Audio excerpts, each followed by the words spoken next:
Hi friends, welcome to one more mini blog. ఎప్పుడు ఆ పిండి ఈ పిండి అని కాకుండా ఇలా రాగి పిండితోటి ఇట్లా హెల్తీగా ఉండే స్నాక్స్ అయితే చేసుకోండి. చాలా బాగుంటాయండి. ఎన్ని రోజుల స్టాక్ అయితే ఉంచుకోవచ్చు. నేనైతే ఒక కప్పు గోధుమ పిండి తీసుకున్నాను.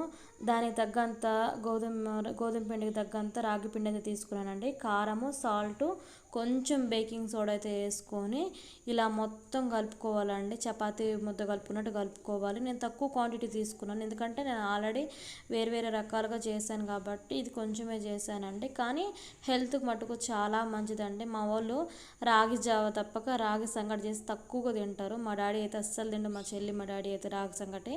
అయితే ఆ పిండి ఏం చేద్దాం అనుకొని ఇలా అయితే దీంట్లో అన్నిట్లో కలిపి చేస్తున్నాండి. రాగి పిండితోటి హెల్త్కి కూడా మంచిది కదండి రాగి పిండి. ఒకసారి అయితే ఇలా ట్రై చేయండి.